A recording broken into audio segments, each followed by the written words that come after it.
어쨌든 하고 싶은 말은 더 많을 것이고 앞으로 때가 될 때마다 언론인들께 말씀을 드리겠습니다. 저는 오늘 저의 탈당 결심 그리고 창당 결심까지를 담담하게 말씀드렸습니다. 혹시 언론인들의 질문 있으시다면 제가 받도록 하겠습니다. 잠깐만요. 네, 육성으로 해주십시오. 이 탈당이 아닌 의무가 돼야 되냐, 이시만 한동훈 비대위원장 전해가는 듯한 발언이 있는 것 같은데 그 부분이 그런 식으로 해석 가능한 부분이 없고요. 네. 또 하나는 이제 어제 한동훈 위원장도 취임사 밝히면서 달라져야 된다라면서 이제 전화를 얘기했는데 그 위원장이 말한 전화가 교수님께서 말씀하신 전화와 다르기 때문에 창당하시는 왜 이렇게 생각까지 가져야 되는 건가요? 정치를 바꿀 수 있는 힘은 바로 민주적인 권력에서 나옵니다. 그리고 그 민주적인 권력이라고 하는 것은 국민들의 확인된 지지와 성원에 대해서 나오는 것입니다. 그런데 저는 선출되지 않은 지도부가 그런 일을 하기에는 상당한 부담이 있을 것이다 라고 생각합니다. 그리고 제가 오늘 회견문에서 담아 쓴 내용들, 자꾸에 대한 해석 같은 경우에는 언론인분들께서 많은 자유도를 가지고 해석하시길 좀 기대하겠습니다. 방금 질문 주신 내용에 대해서 저는 한동훈 장관을 염두에 두고 썼다기보다는 지금 작금의 국민의힘을 장악하고 그리고 국가를 운영하는 세력에 대해서 전반적으로 이야기했다 이렇게 보시면 될 것 같습니다. 공교롭게도 그 집단이 아주 동일성을 가지고 있기 때문에 언론인들께서 그렇게 오해하시는 것도 무리는 아닐 것이라고 생각합니다. 예, 또 질문 있으십니까? 예. 신당 창당 불식을 하는데 구체적인 어떤 로드맵을 설명해 주세요. 예, 신당 창당의 로드맵에 대해서 이제 물어보셨는데요.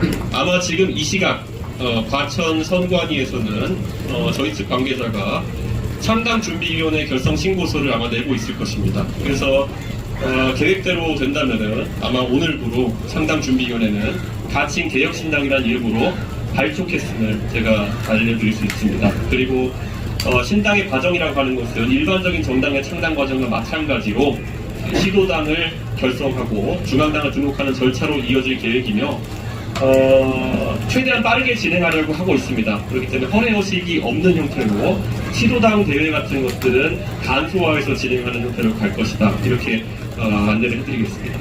예. 예. 또 질문 혹시 있으신가요? 네. 오늘 이제 기념 보면 왜 함께하는 사람이 없지 않냐, 외국 창당 아니냐라는 지적들이 있고 또 어떻게 보세요? 제가 이 탈당하고 창당하는 과정에 대해 가지고 굉장히 많은 예측들이 있었습니다. 아마 어제까지도 평론가들은 방송에 나와가지고 이준석이가 한동훈의 전화를 기다리고 있다. 마지막까지 붙잡아달라고 하는 거다. 그러니까 탈당하지 않을 거다. 너는 망했다. 저주를 다 퍼부었죠. 근데 언론인들이 저에게 전화 걸어보셨으면 알겠지만 저는 이미 4일째 전화기가 꺼져 있었습니다. 그렇기 때문에 누구에게 전화를 받을 기대도 하지 않았고 할 생각도 없었으며 저는 결심을 굳히고 이 행동에 나선 것이고요. 합류하는 인사들에 대해 가지고는 당연히 저희가 차근차근 공개를 하겠습니다. 제가 우리 천하용인팀의 합류에 대해서도 제가 아주 명징하게 말씀드린 것이 김용태 최고위원은 개인의 고민 때문에 합류하지 못했지만은 다른 분들의 거취는 제 입으로 말할 수 없지만은 아마 곧 알게 되실 거다 이렇게 말씀을 드리고 제가 그분들한테 부탁한 것은 가장 명예로운 방식으로 국민들에게 본인의 뜻을 알려달라고 이야기했습니다. 그렇기 때문에 저는 오늘 저희 추억이 있는 마포 참숙달기를 선택한 것이고요. 각자 무슨 선택을 하는지는 저는 지켜봐 주시기를 기대합니다. 네. 이미 신당을 창당한 제3지대에서 대표님께 많은 러브콜을 보내고 있는데요. 네. 지형감이 높다면 혹시 국자연사가 창당하시더라도 그러한 세력들을 연합할 수 있는 가능성이 있습니다. 예, 제가 오늘 이 숯불갈비집을 고르니까 어떤 분들은 해석을 과도하게 하셔가지고 혹시 예전에 굴판 갈아야 된다고 오늘 이야기하셨던 노회찬 전 의원을 생각하면서 한 게 아니냐라는 이야기를 하던데요. 꿈보다 해몽이 좋다고 참 좋은 해석인 것 같습니다. 제가 함께 할 수 있는 스펙트럼은 노회찬의 정의당까지입니다. 그렇기 때문에 저는 이 상계동에서 정치하셨던 읽을 때 눈물 안 나서 노회찬한테 눈물 나겠는데 근데 제 선배이기도 한 노회찬 의원이 하고자 했던 노동의 가치까지는 제가 하는 정당에 당연히 편입시킬 생각이 있고요. 그런 의미에서 다양한 스펙트럼과 함께하겠다. 그리고 아까 언급하신 내용 중에 새로운 선택이나 아니면 한국의 희망과 같은 기창당된 정당과의 연대도 말씀드렸는데요. 저는 양현자 의원과 금태섭 의원과는 매우 긴밀하게 소통하고 있다. 이렇게 확인해 드리겠습니다. 하지만 그것이 스펙트럼의 다도 아니고 그것이 처음 시작하는 스펙트럼도 아닐 것이며 마지막도 아닐 것이다라는 이야기를 드리겠습니다. 제가 아까 말씀드린 것에서 정의당에서 노동의 정의당까지라고 말씀드린 것은 저는 노회찬 대표께서 계셨던 시절의 정의당과 지금의 정의당은 조금 다르다고 생각하기 때문에 지금의 정의당의 모습과는 약간 차이를 두고 싶다. 그런 이야기를 좀 드리겠습니다. 네, 또 혹시 질문? 내년 총선에 의원 권해를 저는 상계동을 출마하겠다는 생각을 잠시도 버려본 적이 없습니다. 근데 제가 신당을 하는 과정에 있다 보니까 제가 신당을 하게 되면 여러 가지 다른 역할이 부여될 수도 있습니다. 그래서 저는 그에 맞게 제 거취 선택을 할 것이고, 만약에 제가 어떤 상계동을 떠나야 하는 상황이 온다면은 저를 사랑하고 아껴주신 상계동 주민들과 당원들에게 지체 없이 제가 알려드릴 수 있도록 하겠습니다. 제가 절대 지금 어떤 상계동에서의 어떤 가능성이나 아니면 다른 곳에서 가능성을 놓고 저울질하거나 간을 보는 것은 아닙니다. 다만 제 역할에 있어가지고 다른 역할이 있을 수 있다는 생각을 하고 기다리고 있습니다. 네. 또 네, 생각하십시오. 네.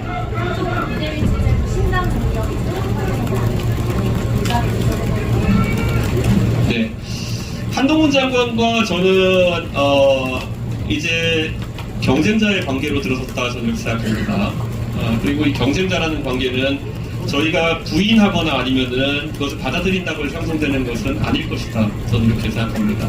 그래서 저는 한동훈 장관이 한다는 그 혁신에 있어가지고 좋은 혁신들이 많이 나왔으면 좋겠다라는 말씀을 드립니다. 그리고 한동훈 장관께서 지난 한 이틀간 언론인들 앞에서 하신 말씀들도 저는 잘 전해 들었습니다. 그런데 제가 굳이 말하자면은 아직까지 내용이 나올 것 같지 않아가지고 제가 평가를 하긴 어렵지만 아마 어려운 과정들이 함께할 것이다. 그리고 그 어려운 과정 속에서는 만약에 혹시나 도움이 필요하다 그러면은 지금 한동훈 장관을 보좌하는 우리 당의 훌륭한 사무처 당직자들이 모두 저와 같이 승리를 이뤄낸 그런 당직자들입니다. 제가 당을 떠나면서 사실 제가 대표직을 떠나면서 가장 안타까웠던 것들이 지난 대통령 선거와 지방선거의 승리를 이끌었던 우리 사무처 당직자들이 저와 함께 했다는 이유만으로 불이익이 아닌 불이익을 받고 있다는 얘기를 들었습니다. 절대 그래서는 안 됩니다. 승리의 기억을 가지고 있고 승리하는 방법을 알고 있는 그들을 꼭 활용해서 승리의 길에 다가설 수 있는 것이 아마 선택일 것이고요. 좀 오늘 저도 그 타이핑 친구로 받아봐서 좀 웃기긴 한데 그 흔히 이준석이 12년 동안 정치해오면서 제일 안타까웠던 거는 매년 이준석의 대항마라는 타이틀을 들고 등장하는 분이 한 분씩 있습니다. 그런데 그분들이 이준석을 부정하는 것으로 자신의 행보를 시작했을 때 굉장히 어려운 지점을 많이 겪는 걸 봤습니다. 그렇기 때문에 굳이 세대포 이론 같은 걸 부정하면서 나서시는 걸 보면서 좀 안쓰럽긴 한데 세대포 이론은 아니고는 이길 방법이 없으실 겁니다. 네, 지금 이준석과의 차별화를 하실 게 아니라 대통령과의 차별화를 하십시오. 네, 환자는 어딘지 항상 챙기십시오. 네, 그 한동훈 위원장 불출마 선언했는데요. 네. 대표님은 무조건 총선에 출마하실 계획이신 건지 궁금하고요. 네. 그리고清당 창당의 가장 큰 목적 중에 이준석의 원내 입성이 있는지 궁금합니다. 원래 불출마라는 건 현역 의원이든지 아니면은 당연히 이길 것 같은 사람이 하는 특권 같은 겁니다. 그래서 저는 불출마 선언 같은 건 염두도 두지 않았습니다. 저는 어딜 가나 도전자의 신세고 지금까지 3번의 낙선을 경험한 도전자일 뿐입니다. 그렇기 때문에 제가 이번에도 총선 승리를 위해서 도전하는 것은 당연한 것이고요. 제가 아까 제 당선을 목표로 하느냐라는 질문은 이렇게 말씀드리겠습니다. 제가 당선을 목표로 한다면 아마 이 창당이라는 선택 자체가 어쩌면 그 가능성을 부정하는 것일지도 모릅니다. 제가 당선을 만약에 노리고 어떤 정치 행위를 계속 했다고 한다면은 저는 훨씬 더 안정적인 선택들이 있었을 것이다 이렇게 생각합니다. 아까 책임 있는 모 인사로부터 총괄선대위원장 등의 직위를 제안받은 바가 있다고 했는데요. 당선 가능성이 매우 높은 곳에 출마도 제안받았습니다. 그러나 저는 아까 말한 대로 전혀 동하지 않았습니다. 2012년에 정치의 출발선에 서서 그 당시에 비례대표 의원이 될 수 있는 길을 마다했던 제가 지금 와가지고 그 길이 땡길 일은 없지 않습니까? 그렇기 때문에 지금도 저는 신당의 성공을 위해 가지고 견마지로로 닿을 뿐이지 제가 개인적인 욕심을 위해 가지고 선택을 하지는 않겠습니다. 그것은 질문. 예. 예, 아까 선거 선대위원장 혹시 그 당선위원장 선거 전진 시신점 말씀해 주시고 네. 발전한 시신점 전에도 제안받았고 후에도 제안받았고요. 계속 제안받았습니다. 김기현 대표 아닙니다. 그 다음 알겠습니다. 네. 네. 계속 꾸준히 몇 달 동안 제안받았습니다. 네. 또 혹시 질문 있으신가요?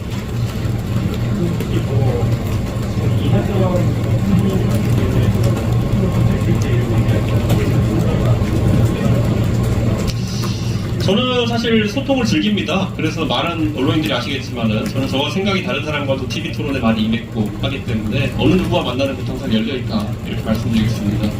다만 제가 예전에 이낙연 대표께서 최근에 이제 행보를 하시면서 민주당에 굉장히 적극적으로 변화를 요구하는 행보를 하고 계시기 때문에 제가 아마 이낙연 대표 같은 정치 선배에게 어떤 재촉하거나 아니면은 뭔가 기대하는 행보를 하는 것은 매우 예의에 맞지 않을 것이다. 이런 생각 때문에 언급을 자제하고 있습니다.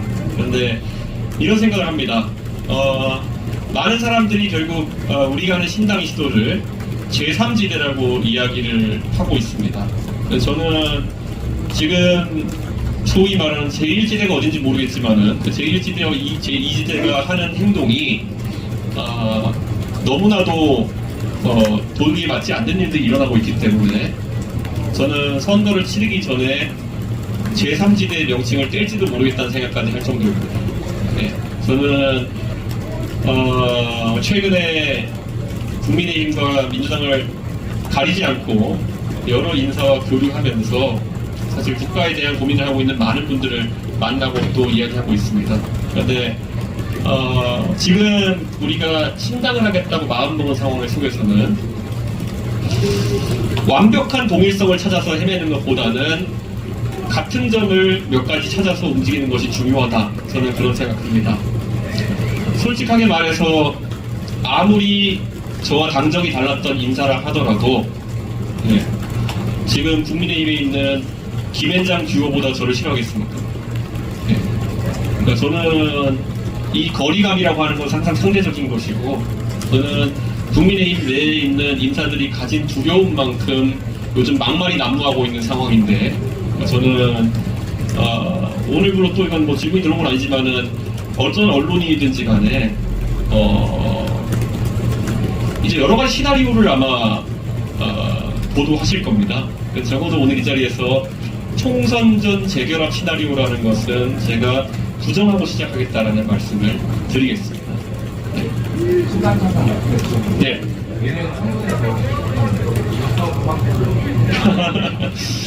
제가 이제 17% 18% 맞춘 뒤로부터는 점쟁이 문호처럼 돼가지고 계속 뭐가 수치를 맞추길 기대하시는 마음이 있을 것 같은데요. 정당의 의석수라고 하는 것은 조금 다른 개념으로 접근하겠습니다.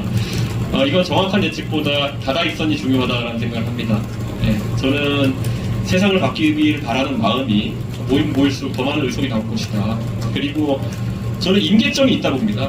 우리 신당의 지지율이라는 것이 15% 20%를 돌파하는 순간부터 선거에 경제적 부담 없이 자유롭게 도전할 수 있는 많은 인재가 몰려들 것이고 30%에 달하는 순간부터 대한민국 정치는 완전하게 재편될 것입니다. 그렇기 때문에 그에 따라 가지고 실시간으로 목표치를 수정하면서 언론인들께 말씀드리도록 하겠습니다. 지금 상황에서는 다다익선 그리고 대한민국 유의미한 변화를 만들 정도의 의석을 만들어주시길 국민들께 부탁드리겠습니다. 또 혹시 좀 있으십니까? 네. 앞서 질문에서도 말씀하셨지만 구체적으로 좀 질문드리겠습니다. 신당이 현 연동형 비례대표제의 기대 비례정당이 될 수도 있다는 지적이 나오는데요. 그거에 관련해서 지역구에도 후보를 내어 구체적으로 첫 진행했습니다. 지금 저희 이제 저희 내부적은 조직본부라고 이름을 지었습니다. 저희 조직본부 내에서 이미 지지난 주부터 실무 작업에 돌입해서 온라인상으로 출마 의사를 밝혀주신 약 1,400여 명의 그 인재들 중에서 저희가 나름 이제 즉시 출마 가능 자원과 그리고 또 어느 정도 만나서 또 소통하면서 출마를 도와야 될 분들을 추려서 약 지금 최대한 60명에서 80명 정도 사이까지는 저희가 출마 가능 자원으로 파악하고 있습니다. 그렇기 때문에 이미 그분들에게는 연락이 하나씩 이제 갔고요. 그래가지고 저도 개별적으로 그분들과 소통하고 그리고 제가 아는 분들도 있습니다, 그 중에. 그리고 그 외에도 보면은 아마 시도당이 창단되는 과정 중에서 이제 인사들이 하나씩 보이실 겁니다. 네, 그래서 당연히 지역구 출마를 염두에 두고 가야 되는 것이고 사실 선거제 같은 경우에는 큰 영향을 신당에 주진 않을 것이다 이렇게 생각합니다. 왜냐하면 결국 국민의힘은 위성정당 창당을 공언했고 그렇기 때문에 병립형이나 연동형이나 따라 가지고 선거 전략이 크게 바뀌진 않을 것이다 이렇게 생각합니다. 왜냐하면 지금 단계에서는 저희는 보수를 개혁하겠다고 나선 인사들 중심으로 보수 개혁 정당의 기치를 걸고 있습니다. 그렇기 그 안에서 당당하게 신당을 경쟁하겠습니다.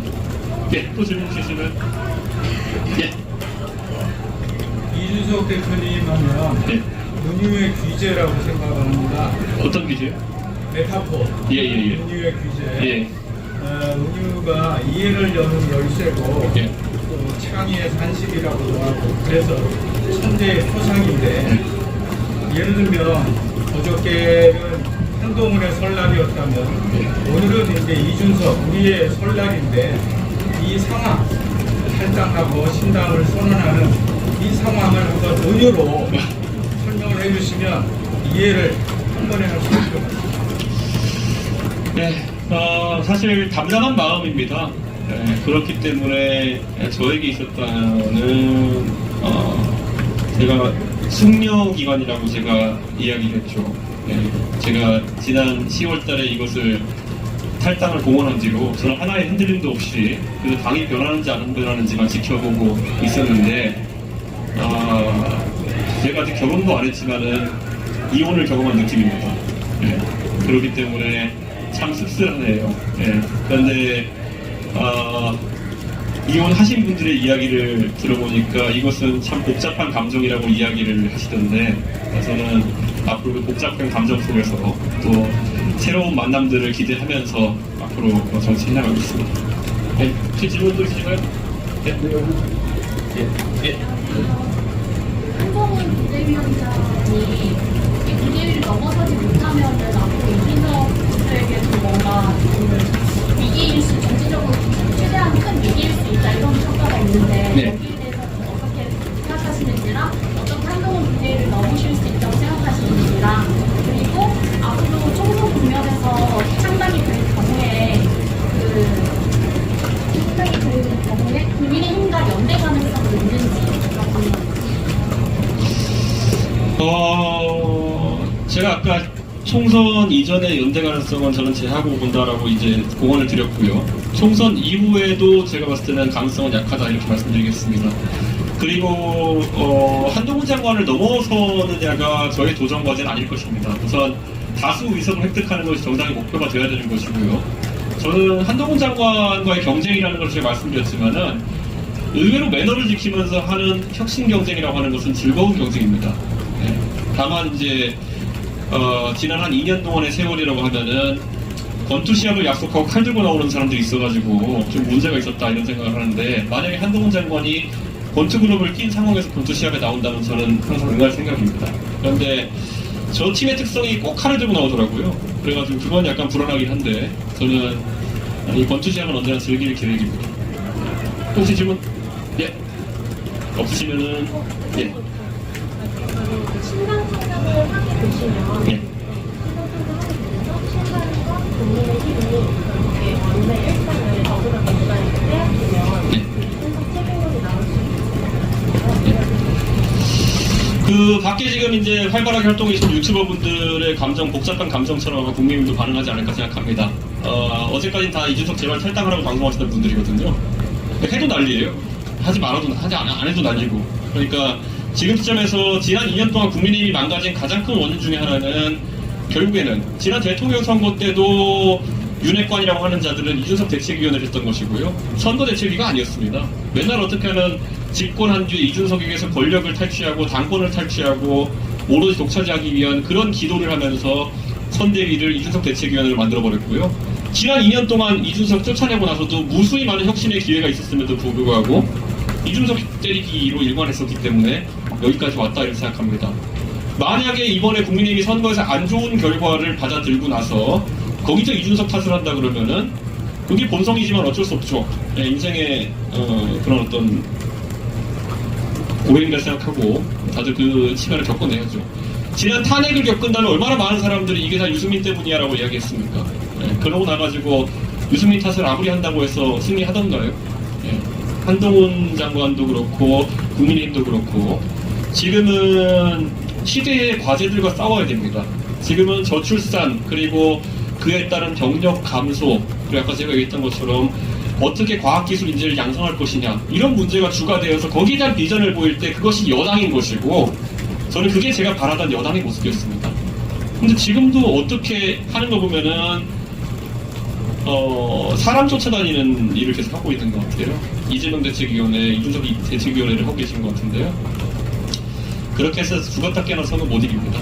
네, 그거 안 돼요 그냥. 네. 그리고 이번에 국민의힘이 진다고 했을 때 만약에 그랬을 때 이준석 탓한다고 해서 어느 정도의 국민들이 동감하겠습니까? 거기에. 네. 아니 가만히 있던 이준석 내쫓은 것부터 시작했는데 누구 탓을 하는 겁니까? 그래가지고 아무리 휴가모치해도 그런 주장을 하지 않을 것이다 그런 생각합니다. 네. 또 혹시 질문 있으신가요? 네. 여론조사 기간마다 틀리겠지만 최근 여론조사에서 보면 제3지대 정당이 7%, 무당층이 17% 나타났는데 이런 움직이지 않는 국거나 무당층, 중도층은 어떻게 공략하실 거세요? 우선 신당의 지지율이라는 거는 저도 바른정당과 새로운보수당 등을 경험하면서 어떻게 출렁인지 잘 알고 있습니다. 그렇기 때문에 창당이 예고된 시점에 최고점을 찍고 그 다음에 조정기를 겪은 다음에 선거에 다가갈수록 중도층과 무당층의 표를 흡수하는 그런 패턴을 보입니다. 그렇기 때문에 내려가는 지점에서는 내려가는 걸 최소화하고 올라가는 지점에서 올라가는 걸 극대화하는 것이 기본적인 전략입니다. 최근에 모든 유튜버들과 또 모든 언론이 솔직히 입을 모아가지고 이준석이 탈당 안 할 거다. 한동훈에게 전화가 오길 기다리고 있다. 제발 붙잡아달라고 울고 있다. 썸네일까지 만들어서 돌리지 않았습니까? 그 와중에서 당장 노원병인 저희 당원들도 저한테 가끔 궁금해가지고 진짜 하시는 거예요? 이렇게 물어보는 와중에서 대중도 아마 비슷한 생각을 가지고 바라봤을 겁니다. 그런데 저는 의외로 이준석이라는 사람은 제가 공언한 것에 대해 가지고 시건을 한 바가 거의 없는 사람입니다. 그렇기 때문에 오늘 제 행보로서 제가 앞으로 약속하는 것들 그리고 또 공언하는 것들에 대해서 조금 더 무게가 실릴 것이다. 저는 이렇게 기대하고 있습니다. 예. 시작이 반이라고요? 지금 시작을 반이나 성취한 겁니다. 그런데 지금까지 자신들의 마음을 담아가지고 평론가나 이런 사람들이 창당 안 할 거야 라는 말을 했다고 한다면은 저는 앞으로 그 사람들의 말이 앞으로도 맞지 않을 가능성이 높다 생각합니다. 네, 질문 없으시면은 여기까지 하겠습니다. 네. 진짜 상계동 여기 멀리까지 오시느라 고생 많이 하셨습니다. 이거 와보기 전까지는 모릅니다. 네, 보통 1시간 정도겠지라고 생각하는데 갈아타시면 1시간 반 넘게 걸리는 거고 지금 돌아가신다 하더라도 1시간 반 정도 더 걸릴 텐데 네, 상계동을 즐기고 가시기를 기대하겠습니다. 네. 선생님 승승장하십시오. 네, 감사합니다. 네, 더 열심히 하겠습니다. 감사합니다. 네. 다 쓸 때 쓸.